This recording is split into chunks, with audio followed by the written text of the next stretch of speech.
कोही पागलहरू गराइरहेका हुन्छन्, कोही गजडीहरू बोलिरहेका हुन्छन्, कोही कस्ता अनेक प्रकारका व्यक्तित्वहरू हामीले झेलिरहनु पर्दछ। सुनिरहन्छ, भर्खर दिनसम्म त्यही कुराहरू हुँदै थियो। अनेक प्रकारका विकृति र विसङ्गतिहरू हामीले ठोकेर आएका छौँ, त्यसलाई हामी प्रक्षेपण गरिरहँदा रहेछौँ। जतिखेर पनि नगर्दा के हुन्थ्यो त, नगरे पनि हुन्थ्यो होला, गर्दा के हुन्थ्यो होला भन्दा गर्दा त्यसले विकृत झन् बढी बनाउँदै गयो भन्ने कुराको एनालाइसिस गर्न सक्दैन। त्यो बडो समस्याको विषय रहेको छ। दर्शकबिन यति बेला स्पन्दन टेलिभिजनको टिम कागेश्वरी मनोहरा नगरपालिका वडा नम्बर 8 चापको बोर्डमा अवस्थित तेज विनायक ज्येष्ठ नागरिक समूहको भवनमा आइपुगेको छ। तेज विनायक ज्येष्ठ नागरिक समूहले विगत केही समय अगाडिदेखि सुरुवात गरिरहेको थियो। दिवा सेवा भनेर सुरुवात गरिरहेको यो कार्यक्रम आज समापन हुँदैछ र यो कार्यक्रम समापनको लागि कार्यक्रमका प्रमुख अतिथि कागेश्वरी मनोहरा नगरपालिका वडा नम्बर 8 का वडा अध्यक्ष कृष्ण चापागाई आउँदै हुनुहुन्छ भन्ने हामीले जानकारी प्राप्त गरेका छौँ। सँगसँगै कार्यक्रममा विशेष अतिथिको रूपमा पशुपति विकास कोषका कार्यकारी निर्देशक डाक्टर घनश्याम खतिवडा पनि कार्यक्रममा आउँदै हुनुहुन्छ हामीले जानकारी पाएका छौँ। सँगसँगै नगरपालिकाका विभिन्न प्रतिनिधिहरू पनि उपस्थिति हुनुहुन्छ। ज्येष्ठ नागरिक दिवा सेवा आर्थिक वर्ष 2076-77 को समापन तथा 2077-78 को यो शुभारम्भको अवसर आज हामीले यहाँ तपाईलाई प्रत्यक्ष रूपमा स्पन्दन टेलिभिजन मार्फत देखाइरहेका छौँ। डाक्टर घनश्याम खतिवडा उहाँ चलचित्र निर्देशक पनि हुनुहुन्छ, सँगसँगै पशुपति विकास कोषका कार्यकारी निर्देशक पनि हुनुहुन्छ। उहाँको उपस्थिति भइसकेको छ भने कागेश्वरी मनोहरा नगरपालिका वडा नम्बर 8 का वडा अध्यक्ष श्रीकृष्ण चापागाई आउँदै हुनुहुन्छ भन्ने हामीले जानकारी पाएका छौँ। तपाईँ हामीसँगै रहनुहोला। कार्यक्रम कसरी अगाडि बढ्छ र कुन अवस्थाबाट कार्यक्रम अगाडि बढिरहेको छ हामी सम्पूर्ण जानकारी तपाईँलाई प्रस्तुत गर्नेछौँ।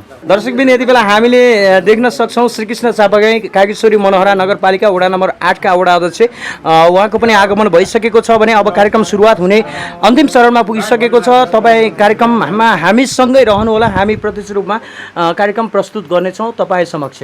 हाम्रो यस तेज विनायक ज्येष्ठ नागरिक समूहबाट सञ्चालित आर्थिक वर्ष 76-77 को दिवा सेवाको समापन तथा चालु आर्थिक वर्षको दिवा सेवा सञ्चालनको शुभारम्भकै पावन अवसरमा आज हामी यहाँ कार्यक्रममा हामी जम्मा भएका छौँ। यसै क्रममा हामीले हाम्रा पाहुनाहरूलाई आमन्त्रण गरेका थियौँ।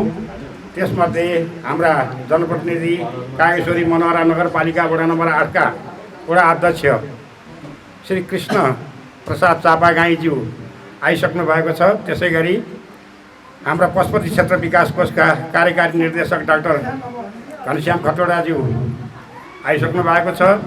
त्यसै गरी पशुपतिनाथ सङ्गीत कला प्रतिष्ठानका अध्यक्ष लक्ष्मी भुषालज्यू आइसक्नु भएको छ र कागेश्वरी मनोहरा नगरपालिकाबाट महिला बालबालिका शाखाबाट हाम्रो अनिता तामाङज्यू र सबिना श्रेष्ठज्यू पनि आइसक्नु भएको छ र म हाम्रा तेज विनायक ज्येष्ठ नागरिक समूहका अध्यक्षज्यूको आदेशबाट म उद्घोषणको अनुमति चाहन्छु। ताली बजाएर स्वागत गरिदिनु हुन हार्दिक अनुरोध गर्दै हाम्रा प्रमुख अतिथि कागेश्वरी मनोहरा नगरपालिका वडा नम्बर 8 का वडा अध्यक्ष श्री कृष्ण प्रसाद चापागाईज्यूलाई आसन ग्रहणकै लागि हार्दिक अनुरोध गर्दछु। त्यसै गरी पशुपति क्षेत्र विकास कोषका कार्यकारी निर्देशक डाक्टर घनश्याम खतिवडाज्यूलाई आसन ग्रहणको विशिष्ट आतिथ्यको आसन ग्रहण गर्नका लागि हार्दिक अनुरोध गर्दछु। त्यसै गरी पशुपतिनाथ सङ्गीत कला प्रतिष्ठानका अध्यक्ष लक्ष्मी भुषाललाई विशिष्ट आतिथ्य ग्रहण गर्नका लागि अनुरोध गर्दछु। त्यसै गरी कागेश्वरी मनोहरा नगरपालिकाको महिला तथा बालबालिका शाखा प्रमुख अनिता तामाङज्यू आसन ग्रहणको लागि हार्दिक अनुरोध गर्दछु र त्यसै गरी सोही शाखाको सबिना श्रेष्ठज्यू आसन ग्रहणको लागि हार्दिक अनुरोध गर्दछु र यसै गरी आसन ग्रहणकै क्रममा यस वडा नम्बर 8 मा हाम्रो 5वटा समूह छ। ज्येष्ठ नागरिक समूह मध्ये लिलवाराई ज्येष्ठ नागरिक समूहका अध्यक्ष हरिप्रसाद खतिवडाज्यूलाई आसन ग्रहणको लागि हार्दिक अनुरोध गर्दछु र त्यसै गरी आशापुरेश्वर ज्येष्ठ नागरिक समूहका अध्यक्ष कृष्णभक्त श्रेष्ठज्यूलाई आसन ग्रहणको लागि अनुरोध गर्दछु। त्यसै गरी वीरभद्र ज्येष्ठ नागरिक समूहका अध्यक्ष केशव रिजालज्यूलाई आसन ग्रहणको लागि हार्दिक अनुरोध गर्दछु। त्यसै गरी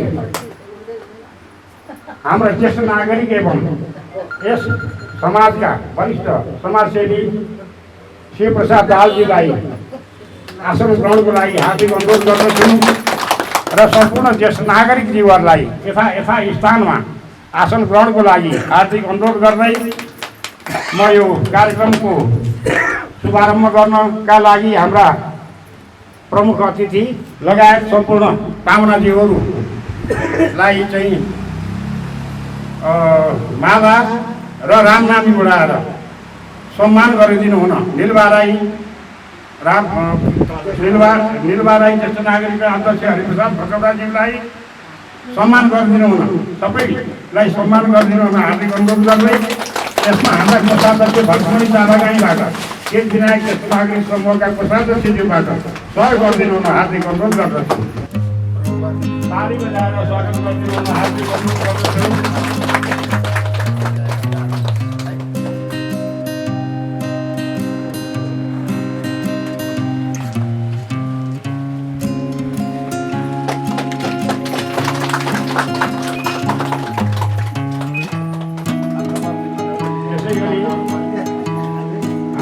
विशिष्ट अतिथि कार्यकारी निर्देशक पशु क्षेत्र विकास कोषका डाक्टर घनश्याम खटोलाज्यूलाई सम्मान गर्न हार्दिक अनुरोध गर्दछु। त्यसै गरी विशिष्ट अतिथि लक्ष्मी भूषालज्यू पशुपतिनाथ सैनिक कला प्रतिष्ठानबाट हामीले आमन्त्रण गरेका थियौँ। उहाँलाई सम्मान गरिदिनु हुन हार्दिक अनुरोध गर्दछु।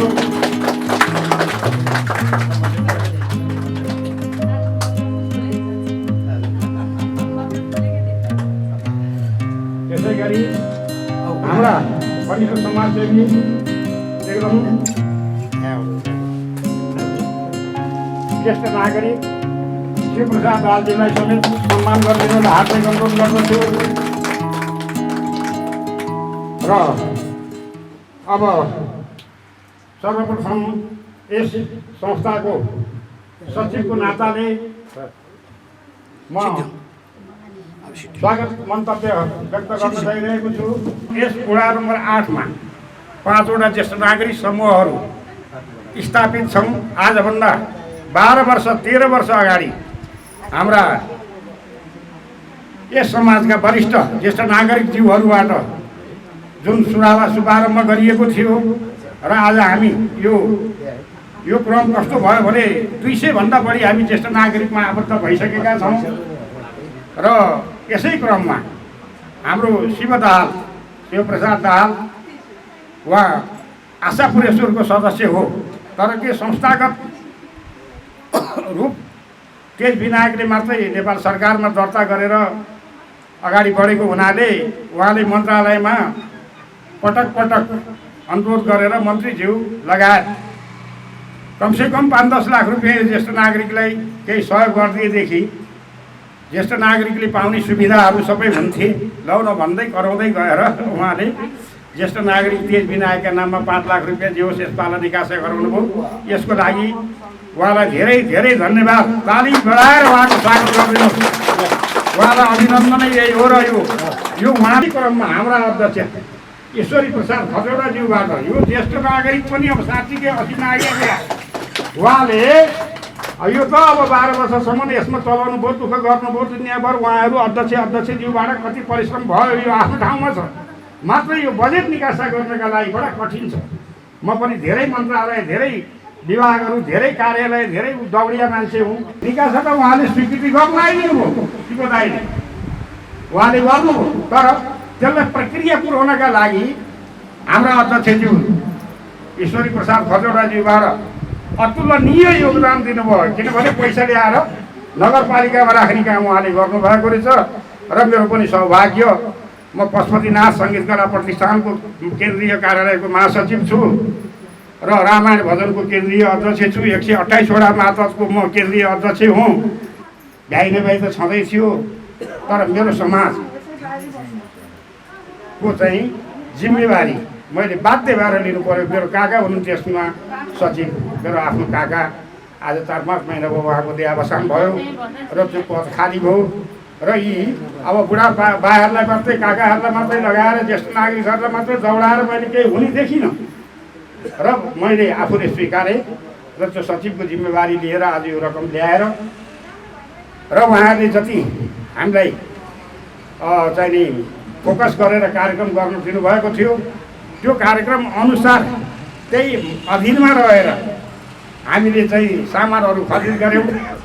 ज्येष्ठ नागरिकलाई यो यसपालि कोरोनाको रोगले महामारीले विश्व तसनस भएको बेलामा भए पनि हामीले 35-40 जना 30 जना 40 जना यसरी राखेर दैनिक सेवा गर्न हामी सफल भयौँ र आगामी दिनमा समेत हाम्रा कागेश्वरी मनोहरा नगरपालिकाका मेयर साहबले उद्घाटनका दिनमा यो भवन त त्यसै बन्दी भयो, 78 लाखको टेन्डर र भ्याट समेत गरेर 93 लाखको स्वीकृति उहाँले त्यही हामीले उद्घाटनै गरेकै दिनमा टेन्डर निक्लियो र भवन त बन्छ नै। तर यो दिवा सेवा कमसेकम मन्त्रालयबाट आएन भनेदेखि के गर्ने भन्ने हामी दोधारमा थियौँ र प्रमुखज्यूले 5 लाख रुपियाँ म दिन्छु, तपाईँहरू गरिराख्नुहोस्, यसलाई निरन्तरता दिनुहोस् भन्नुभयो। उहाँको जय होस्। हाम्रा कागेश्वरी मनोहरा नगरपालिकाका प्रमुखज्यू जय भोलेनाथ, जय भोलेनाथ।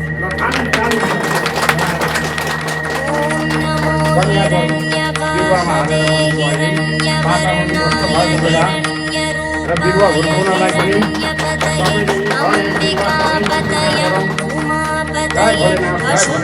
उद्घाटन कार्यक्रम सम्पन्न हुन गयो र अब भगवान श्रीरामले भन्नुभयो नसा सभा यत्र न सन्ति वृत्तः, त्यो सभा नै हुँदैन जहाँ वृत्तहरूको उपस्थिति हुँदैन।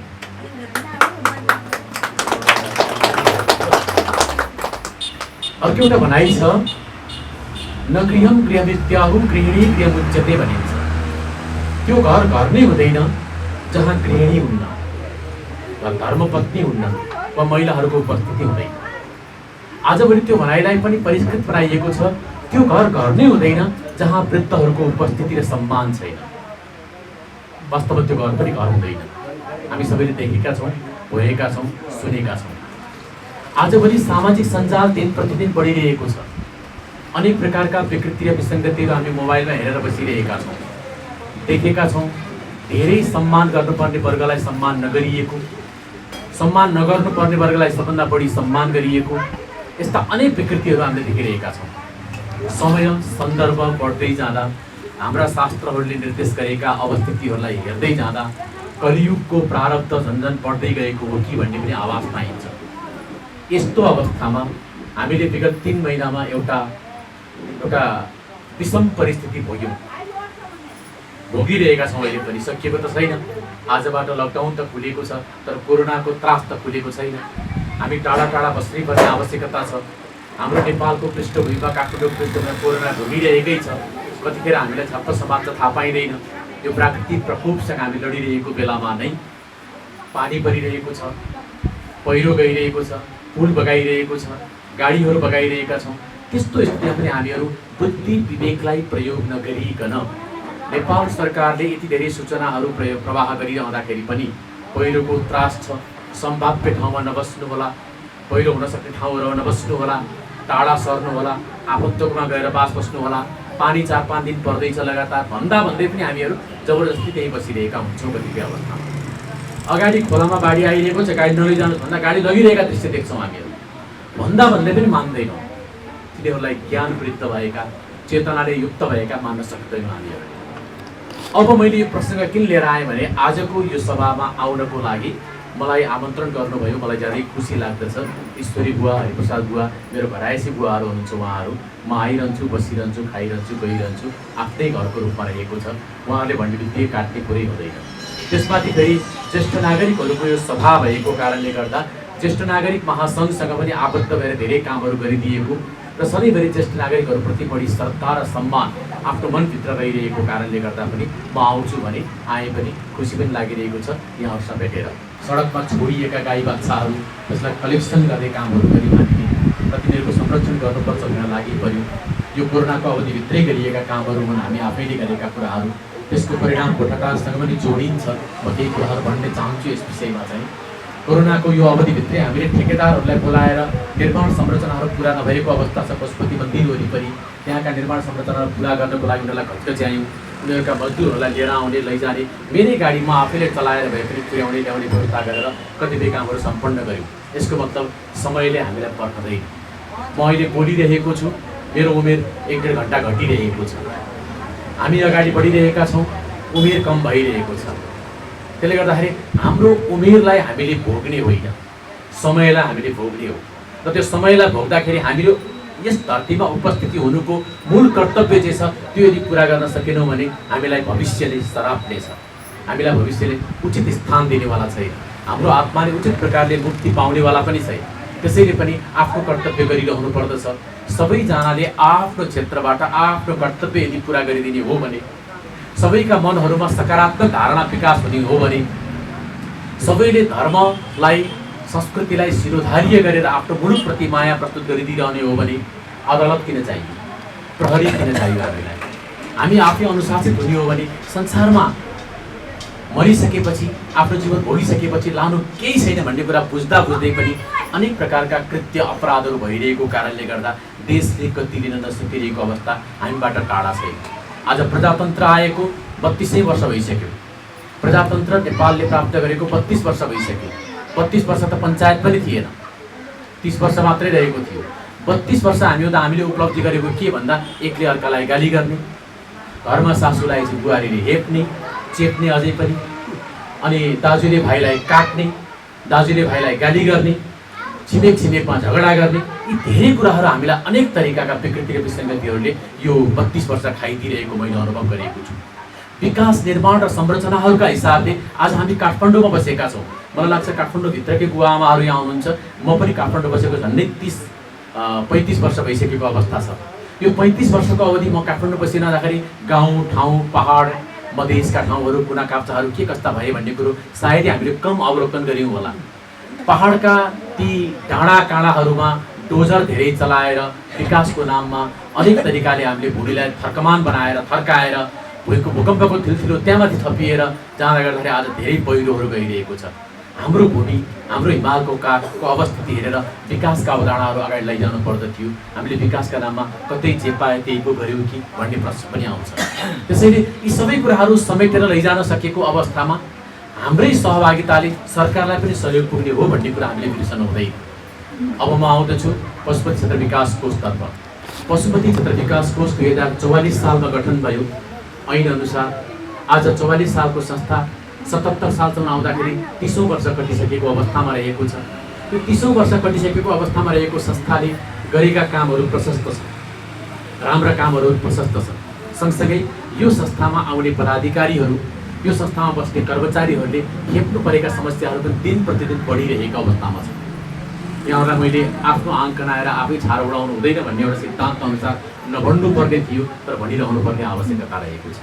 किनभने भगवान पशुपतिनाथको मन्दिर, भगवान पशुपतिनाथको वरिपरिको क्षेत्र र सम्पदा भनेको मेरो होइन, हजुरको होइन, अडाध्यक्षज्यूको होइन, उहाँ आमाको होइन, हामी सबैको, तमाम नेपालीको मात्र होइन, विश्वभरि रहेका समग्र हिन्दूहरूको, सबै हिन्दूहरूको त्यो अधिकार क्षेत्र हो। देश भूगोलको हिसाबले नेपालसँग त्यो आबद्ध रहेको छ, हामीसँग आबद्ध रहेको छ। तर हामीले कस्तो सम्झिरहेका छौँ भने यो सबै हिन्दूहरूको क्षेत्र हो भन्ने धारणालाई तिलाञ्जली दिएर यो मेरो क्षेत्र हो, किनभने यहाँ मेरो घर थियो, यो मेरो घर आँखामा मन्दिर भनेको छ, यो मन्दिरको छेउमा मै भट्ट पाउनुपर्छ, किन यो यसको क्षेत्रको राजा नै मै हो, मेरो अधिकार मैले जमाउनु पर्दछ भन्ने किसिमको जुन पद्धति र प्रक्रिया अनि प्रवृत्ति हाबी जब भयो, त्यो हुने क्रमले गर्दाखेरि अहिले पनि पशुपति क्षेत्र विकास कोषले उचित तरिकाले विकास निर्माण र त्यसको सौन्दर्यकरणका कुराहरूलाई अगाडि बढाउन सकेको छैन। आमा बुवाहरू यहाँ आउनुहुन्छ, हामीले हिन्दुइजम, हिन्दू दर्शनभित्र समाविष्ट भएर कुरा गर्दै रहँदाखेरि भारतका विभिन्न तीर्थस्थलहरूमा हामी जान्छौँ। करोडौँ रुपियाँ वार्षिक रूपमा बाहिर निस्किन्छ, हाम्रो बुवा आमाका हातहरूबाट, हाम्रै हातबाट निस्किन्छ, करोडौँ रुपियाँ बाहिर जान्छ। अनि सम्पूर्णतः शास्त्रले निर्देशन गरेको वेदसम्मत तरिकाको भूमि, हिमालयको काखमा रहेको पवित्र भूमि, विश्वभरिका सम्पूर्ण देशहरूमध्येको सबभन्दा उत्कृष्टतम वातावरण भएको भूमि नेपाल हो। यो नेपाललाई बिर्सिएर हामीले हामीसँगको सम्पत्ति बाहिर पठाइरहेको अवस्था हो।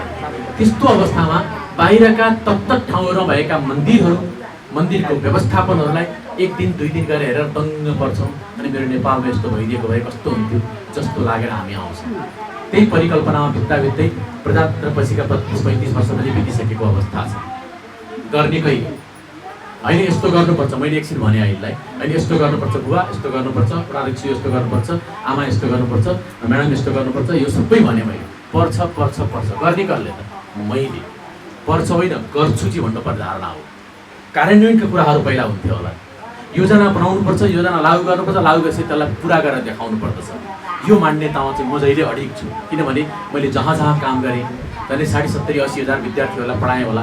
ती विद्यार्थीहरू सबै सफलतम बिन्दुमा अगाडिपट्टि बढेका छन्, आफ्नो क्षेत्रमा उनीहरूले एउटा कृति कायम गरेका छन्। बडो खुसी लाग्छ जहिले पनि।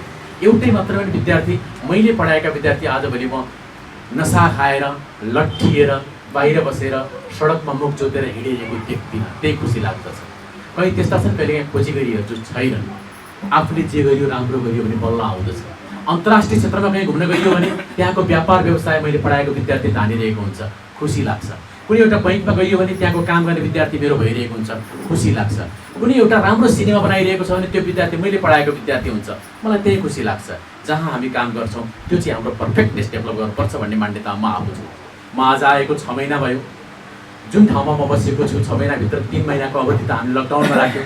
त्यो बिचमा के काम भयो होला भन्ने पनि लाग्न सक्छ। धेरै काम गरेको छु, त्यो अब अगाडिपट्टि आउन लागिरहेको छ र अगाडिपट्टि प्रस्तुत पनि हुन लागिरहेको छ। पशुपति क्षेत्र भनेको भगवान् भूतभावन पाशुपत क्षेत्र भएको हुनाले नन्दी भृङ्गी आदि गरिएका 64 महायोगिनीहरूको पनि क्षेत्र हो। सामाजिक सञ्जाल हेर्नुभएको छ होला, बुवाहरूले कोही पागलहरू कराइरहेका हुन्छन्, कोही गजडीहरू बोलिरहेका हुन्छन्, कोही कस्ता अनेक प्रकारका व्यक्तित्वहरू हामीले झेलिरहनु पर्दछ। सुनिरहन्छु, भर्खर दिनसम्म त्यही कुराहरू हुँदै थियो। अनेक प्रकारका विकृति र विसङ्गतिहरू हामीले फुर्केर आएका छौँ, त्यसलाई हामी प्रक्षेपण गरिरहँदा रहेछौँ। जतिखेर पनि नगर्दा के हुन्थ्यो त, नगरे पनि हुन्थ्यो होला, गर्दा के हुन्थ्यो होला भन्दा गर्दा त्यसले विकृत झन् बढी बनाउँदै गयो भन्ने कुराको एनालाइसिस गर्न सक्दैन। त्यो बडो समस्याको विषय रहेको छ। यस्तो हुँदै पनि अहिले गोठाटार जुन पहिला गाउँ विकास समिति थियो जस्तो लाग्छ, गाउँपालिकाले 2046 सालमा पशुपति क्षेत्र विकास कोषको नाममा दिएको जग्गा जुन ल्याएको छ 534 रोपनी जग्गा, अहिले के भयो भने म आउँदाखेरि यो जग्गाको विषय र पशुपति क्षेत्र वरिपरि सम्पूर्ण रूपमा पशुपतिको अमालकोट कचहरीमा दर्ता रहेका जग्गाहरूको सम्पूर्ण लगत हेर्दा 18,342 रोपनी जग्गा हामीसँग रहेको छ र 18,342 रोपनी जग्गामध्ये यो 534 रोपनी जग्गा पनि हो। अहिले के किटान भइसकेको रहन्छ, एटलिस्ट पशुपतिनाथको मन्दिर भएको जग्गा पनि पशुपतिनाथको नाममा नआइरहेको स्थिति रहेछ। त्यसलाई हालसाफिक गरेर नाप नक्सा गरेर अहिले नापिनु पठाइरहेको अवस्था र त्यही अघि बुवाले देख्न जानुभयो, उहाँ बोल्ने बुवाले भन्नुहुन्थ्यो 2044 साल चैत्र 22 गते निर्णय गरेको मन्त्री परिषदको निर्णयको कपी हामीसँग छैन, मतलब हाम्रो पशुपति क्षेत्रका कोषमा छैन, हरायो। कतै कहिले कहाँ जाँदा कहिले के गर्दा फाइलिङहरू सबै अव्यवस्थित भएर गयो। त्यो एउटा चिठी नभएर हामीलाई नापीबाट हालसाफी भएर आएको स्थिति छैन। त्यो चिठी अहिले बल्ल कुटी संस्थानमा फेला परेको छ, कुटी संस्थानले खोजिँदैछ र खोजिदिइसकेपछि त्यो चिठीको एउटा कपी राख्ने बित्तिकै नापी विभागले हामीलाई सम्पूर्ण जग्गा हालसाफी गरेर एउटै लाल पूर्जामा दिन लागिरहेको छ। कमसेकम एउटा ठुलो किताब बराबरको लाल पूर्जा हाम्रो 18,342 रोपनी जग्गाको लाल पूर्जा हामीसँग हुने बित्तिकै हामीसँग बलियो एउटा आधार हुने कन्डिसन रहेको छ। मैले जानकारी गराएँ। अब अर्को कुरा, दिनमा 50,000 रुपियाँको बालुवा त्यहाँबाट चोरी भइरहेको छ। चोर्नेसँग कसको के लाग्छ, बडा गाह्रो। हामी चाहिरहेका छौँ चोरी गर्नु हुँदैन, अस्तेय हो, चौर पाप हो, चौर गर्नु हुँदैन, अरूसँग झुट बोल्नु हुँदैन भनेर आउँछौँ, गरिरहन्छन्। गर्दा तिनीहरूको प्रतिफल पनि सायद भोग्छन् होला। मैले केही दिन अगाडि मात्रै न्यायालयका उच्च व्यक्तित्वसँग फेला परेको थिएँ, भेटेको थिएँ। त्यहाँको कुनै पनि कामहरू जब देवस्वको रूपमा गोठाटारले त्यो जग्गालाई समर्पण गर्यो, त्यो जग्गासँग सम्बन्धित कुनै कानुन प्रवृत्तिका कुरा वा अरू कुनै प्रकारका कुराहरू गर्नलाई मैले कलम चोर्न खोजेँ, त्यो विपरीत भएर आउँछ। मैले सबै सकेको छैन भन्नु उहाँले भन्दाखेरि सन्दर्भ हो 2066-68 सालमा बालुवा जुन ठेक्का लगाइएको थियो त्यो ठेक्काका प्रकरणमा चलेका मुद्दाहरूको सन्दर्भ। त्यहाँ पशुपतिको हितभन्दा विपरीत, पशुपति क्षेत्रको हितभन्दा विपरीत, त्यहाँका ग्रामीण जनताहरूको हितभन्दा विपरीत तरिकाले अदालतले पनि कलम चोर्न नसकिरहेको अवस्था रहेको छ। र मैले फेरि जानकारी गराएँ हो, मैले विश्वस्त तरिकाले भनिदिएको छु। त्यसैले अहिले हामीले त्यो बालुवालाई व्यवस्थित गरिसकेपछि त्यहाँका निर्माण संरचनाहरू, त्यहाँ गर्नुपर्ने कार्यहरूका विषयहरूमा केही थियोरिस्टहरू बनाएको अवस्था म यहाँलाई जानकारी गराउन चाहन्छु। जस्तो गुरु योजना तयार भएको छ, गुरु योजनाले त्यहाँ एउटा गौशाला राख्ने, गुरु योजनाले त्यहाँ वृद्धाश्रम सञ्चालन गर्ने, गुरु योजनाले त्यहाँ पशुपति एउटा त्यो यतापट्टि तिलगङ्गा क्षेत्रमा रहेको केही बासिन्दाहरूलाई चाहिँ एउटा बस्ती विकास गरेर अलिकति राख्न दिने 80 घर परिवारलाई भन्ने योजनाहरू बनाएको रहेछ। ती योजनाहरू पुरा गर्नको लागि हामीले अहिले बालुवा व्यवस्थापनको कामहरू गरिरहेका छौँ। बालुवा व्यवस्थापन भन्ने बित्तिकै बालुवा असङ्ख्य बालुवा छ, अरबौँ अरबको माटो छ, बालुवा छ, त्यसलाई हामीले सिधै सजिलै मैले चाहेर मूल्य दिने बित्तिकै दिन सकिँदो रहेनछ। प्रक्रियामा लगिरहेको छु। अघि यहाँ आउनुभन्दा अगाडि पनि त्यही प्रतिवेदन पढिसकेर त्यही प्रतिवेदन बन्द गरेर मात्रै आएको हुँ। म प्रक्रिया मिलाउन नेपालमा धेरै गाह्रो छ, यहाँले बुझिरहनु भएकै छ। तर म छु, वडाध्यक्षज्यू हुनुहुन्छ, अरू सम्बन्धित स्थानीय सरकारका प्रमुखहरू हुनुहुन्छ, उहाँहरूसँग मैले फ्रिक्वेन्टली वार्ता गरिरहेको छु। त्यसलाई हामी छिटोभन्दा छिटो टुङ्गोमा पुर्याउँदैछौँ र पुर्याउने क्रम सँगसँगै त्यहाँ एकजना माता पनि बस्नुभएको छ, मन्दिर बनाएर दाहालहरूको एउटा कुलदेवताको मन्दिर पनि रहेको छ। यी सबै व्यवस्थित हुन्छन् त्यहीँभित्र। जबसम्म हुन्छ, सम्म भइसक्यो त्यो देवत्व प्राप्त भएको ठाउँ हो, त्यसलाई उपयोगिताका सिद्धान्तको आधारमा हामी राख्दै जानेछौँ। यसमा यहाँहरू ढुक्क हुनुभयो हुन्छ, हामी गरिरहेका छौँ। केही दिन अगाडि सामाजिक सञ्जालहरूमा त्यहाँ गाईहरू अलिकति मरेको, विकृति आएको कुराहरू पनि आयो।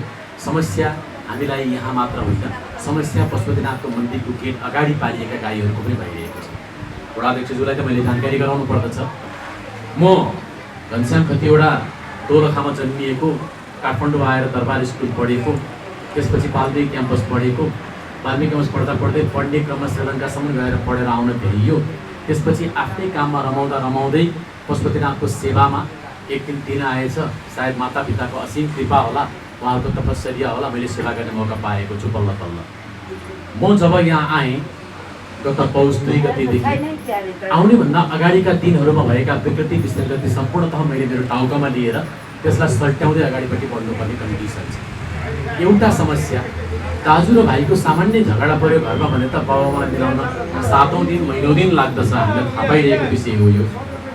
सामान्य झगडा परेको, सात सिमाना अंशबन्डाको झगडा परेको, अथवा बुवाले छोरालाई भेदभाव गरेर पैसा दिएको अवस्था मिलाउनलाई त हामीलाई 9औं दिन लाग्छ भने यहाँ त तमाम विकृति र विसङ्गतिहरू रहिरहेका छन्। मैले सन्दर्भ के गरेँ भने म आउनुभन्दा पूर्व 2071 सालमा त्यहाँ गाई राख्न दिने एउटा निर्णय गरिएको रहेछ।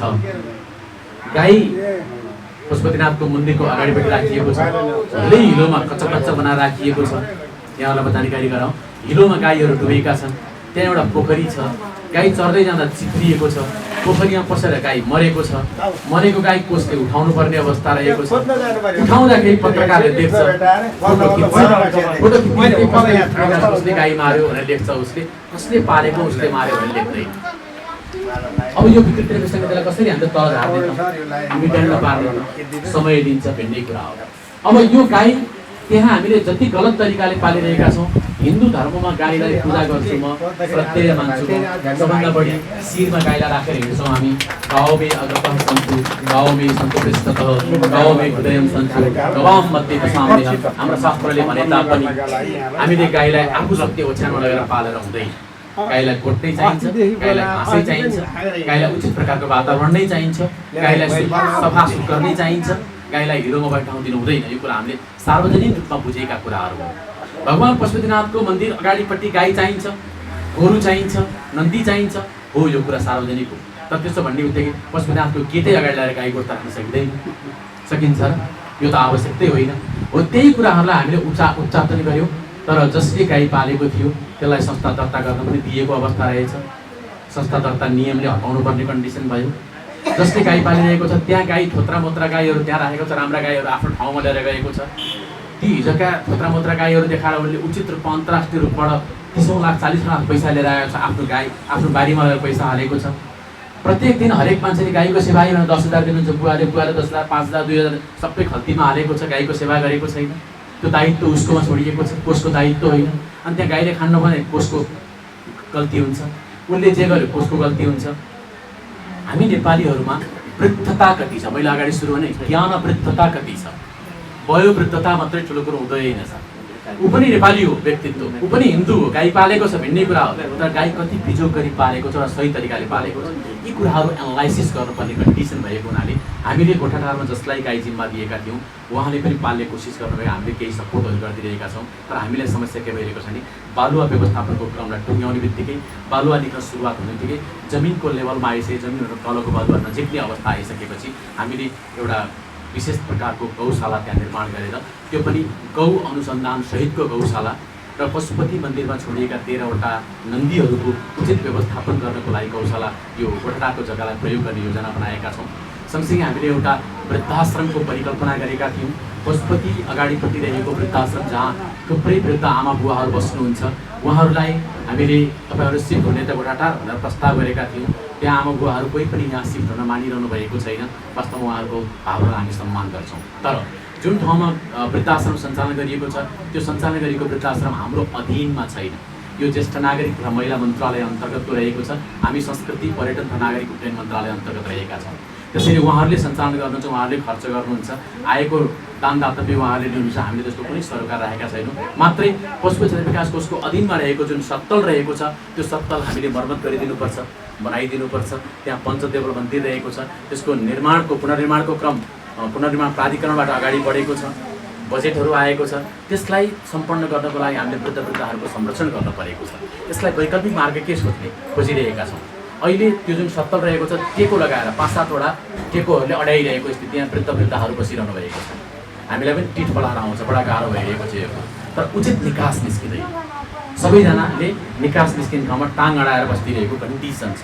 मैले यहाँहरूलाई भने नि हामीले अलिकति त्याग्दाखेरि संसार बन्छ भने हामी किन त्याग्न पछि नपर्ने, मेरो धारणा यहाँ हुन्छ। यो पनि हाम्रो घर हो, यहाँ आमा बुवाहरूको निरन्तर उपस्थिति हुनुपर्छ, आफ्नो लक्ष्यानुसारको उपस्थिति हुनुपर्छ। नेपाल सरकार स्थानीय सरकारले जे गरेको छ ती विषयहरू त्यति ठुला विषयहरू होइनन्, तर केही हुन्। पत्रम पुष्पम भवन तोयम यो नै भक्त्या प्रयच्छति, थोरै होस् वा धेरै होस् जुन चिज प्राप्त गरेर भक्ति जाग्दै जान्छ त्यो नै ठुलो कुरा हो। त्यसैले सबभन्दा ठुलो कुरा आमा बुवाहरू मनको शान्ति हो, मनको सन्तुष्टि हो। आज हामीले सुनको भात कसरी खान सक्दैनौँ, चाँदीको के अरे सुनको दाल कसरी खान सक्दैनौँ, चाँदीको भात बनाएर कसरी पनि खान सक्दैनौँ। इभन चामलकै त भात नखान सक्ने स्थितिहरू आइरहेको बेलामा हामीले खाने भनेको आफ्नो जीवन धान्ने प्रक्रिया अनुसार हो। हामीले बोल्ने भनेको मिठो नै बोली हो, हामी हुने भनेको सरसफाइयुक्त नै हुने हो, हामीले सम्बन्ध राख्ने भनेको अर्कासँग मिठो सम्बन्ध नै राख्ने हो। यी कुराहरूलाई अगाडि बढाउन सक्यौँ भनेदेखि भगवान् भोलेनाथ पशुपतिनाथका असीम कृपा हामीमा त निरन्तर बर्सिरहन्छ। हाम्रा जहाँ जहाँ सम्बन्धीहरू रहेका छन् तिनीहरू पनि बर्सिन्छ। जो सत्कार्य गर्छन्, सत्कर्म गर्छन् तिनीहरूमा पनि भगवान्कै कृपा असीम रूपमा वर्षा भइरहेको हुन्छ। त्यस्तो क्षेत्रलाई संरक्षणकै हिसाबले अगाडि बढाउनका लागि म क्रियाशील रहेको छु। यहाँहरू सबैको आशीर्वाद हामीलाई चाहिन्छ, मलाई मात्र भएर मेरो टिमलाई पनि चाहिन्छ। त्यो आशीर्वाद प्राप्त गरिरहेको खण्डमा अवश्य नै हाम्रो भेट निरन्तर भइरहनेछ। आमा बुबाहरू, यहाँहरूको प्यार, यहाँहरूको माया, यहाँहरूको घरबाट विभिन्न ठाउँमा शान्ति सन्देश आओस्, हामीले पनि प्राप्त गरौँ। ओम नमः शिवाय।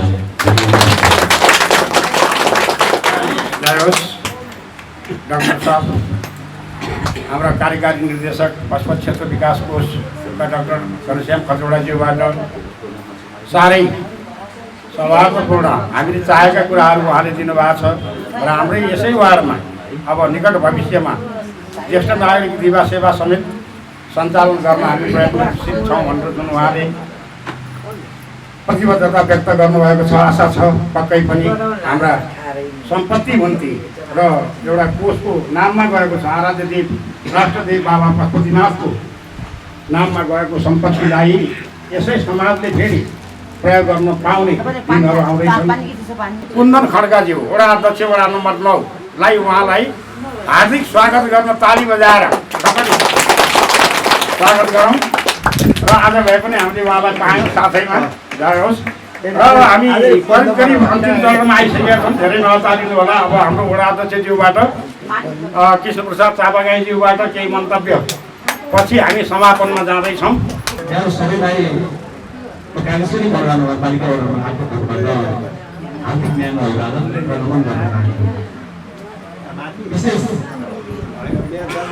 कसरी ज्येष्ठ नागरिकको समस्या के हो, यो समस्यालाई पहिचान गर्दै युवा सेवा कार्यक्रम हरेक कुरामा आवश्यक छ भनेर नेपाल सरकारले एउटा कार्यक्रम घोषणा गर्यो।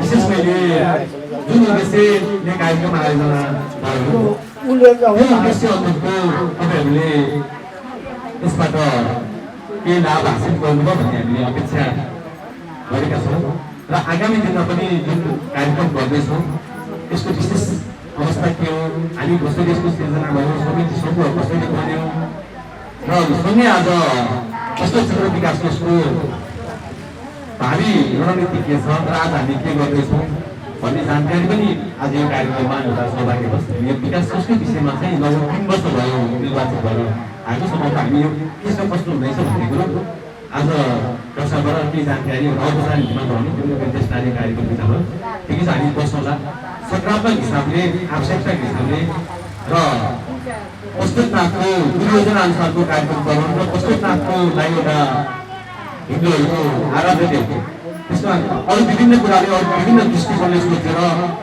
त्यहाँको योजनाहरूलाई सफल बनाउने होइन सफल बनाउनुपर्छ।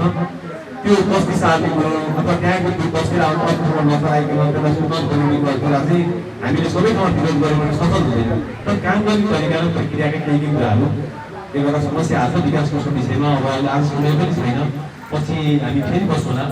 म आज एउटा संयोग पनि गर्व पनि लाग्यो, आदरणीय दिदी श्री पशुपतिनाथ कला साहित्य प्रतिष्ठान सदस्य पनि हुनुहुन्थ्यो। उहाँसँग धेरै अब हामीले बच्चादेखि नै एउटा खालि एउटा आज साथसाथै सहभागी रूपमा पनि लिएको छु। अब तपाईँहरूले बाँकी कार्यक्रमहरू अघि उद्घोषणको क्रममा कार्यक्रम सञ्चालन दिनु भन्नुभयो, तपाईँहरू खुसी रहने यो सिप हस्तान्तरण गर्ने र हामी त्यहाँ स्वास्थ्य समस्या छ र केही कुराहरूले गर्दा बुझ्न नसकेर बुझ्नु नसकेर सबैले एउटै स्वभाव आउँदैन, ज्ञानको कुरा अनुशासनको कुरा एकले अर्कालाई आदर गर्ने कुरा आउनु सक्दैन। केही समस्याहरू भयो भने हामी कहाँ भन्नु सक्छ मेरो समूह छ, त्यो समूहले मलाई सहयोग गर्छ र न्याय दिन्छ, त्यस कारण म दुःखी हुनु पर्दैन भन्ने एउटा मनमा दृढ सङ्कल्प र आत्मविश्वास लिएर तपाईँहरू अगाडि बढ्नुहोस् र सबैजना सुखी र खुसी रहौँ। त्यसको यही म यहाँसँग सबैजनासँग सादर अनुरोध पनि गर्छु र भगवान्सँग प्रार्थना पनि गर्छु।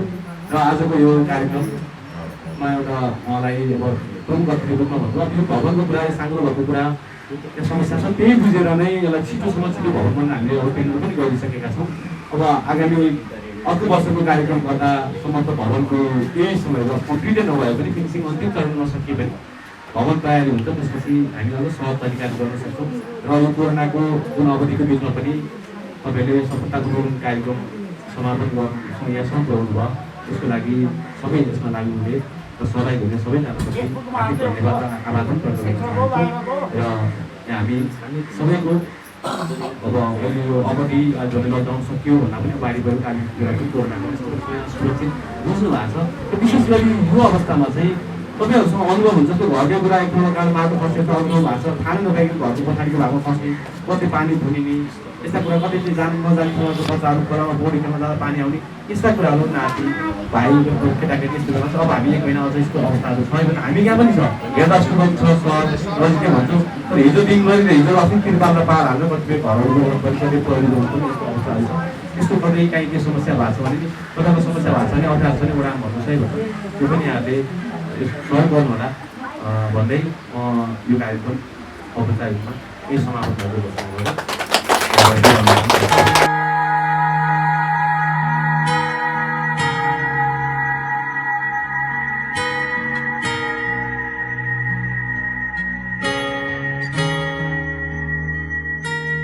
तेज विनायक ज्येष्ठ नागरिक समूहको यो दिवा सेवा 2076-77 को समापन तथा 77-78 को उद्घाटन कार्यक्रमको यो रिपोर्टबाट आजको लागि भने म रमेश पोखरेललाई बिदा दिनुहोस्। नमस्कार।